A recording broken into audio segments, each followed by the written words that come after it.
Well, mining giant BHP Billiton has warned against Labor's same job, same pay agenda, saying investors' dividends will suffer the most. Joining us live, the Chief Investment Officer at the Motley Fool, Scott Phillips. Dividends. It's worth a big whack too, isn't it, Scott?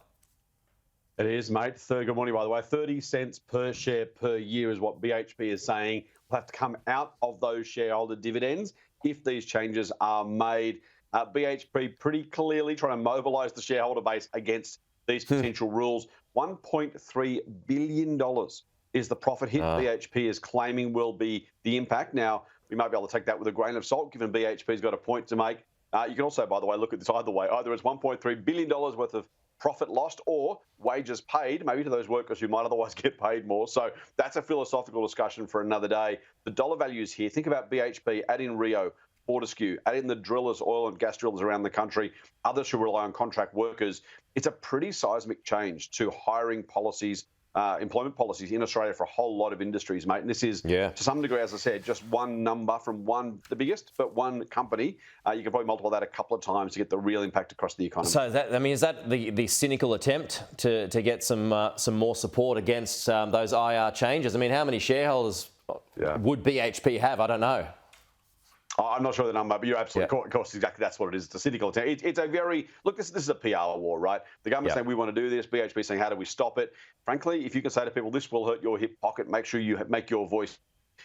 It's their best tool, frankly, to get this changed. We do know, of course, the power of the miners. We had the super profits resources tax way back in the day rolled back. Based on that sort of public, support and pressure, some mining dollars on advertising and lobbying. So I wouldn't rule this one either way just yet. Government seems pretty keen to do it, but if you add Rio and then Fortescue and then other shareholders, I think you think about not only direct holdings, mate, but superannuation as well. Almost everyone watching right now has BHP shares in one form or another, so it is a significant one. If they can get that public support really rolled up, they may get what they want. Okay, house listings, they're up 20% in August, Scott. This is amazing, isn't it? Interest rates as high as they've been in pretty much 20 years, and we've got house listings jumping at 20%. Now, from a low base, so there is some element of kind of returning to some sort of normal, and there is some seasonality as we start to go into spring. These are August numbers, by the way, but as we go into spring, listings do tend to increase. But you're right, you would have thought, given everything else going on in the economy, slowing retail sales, falling job ads, all sorts of things happening right across the economy right now, and yet houses seem untouchable. The fact we love property, mate, is about as axiomatic a commentary as you can get about Australians, I think. And that's exactly showing through in these numbers. The thing, by the way, is people won't listen unless they think they're going to get the price they want. There may be some desperation listings. There may be some people who are saying, I just can't afford this. So we shouldn't rule that out either.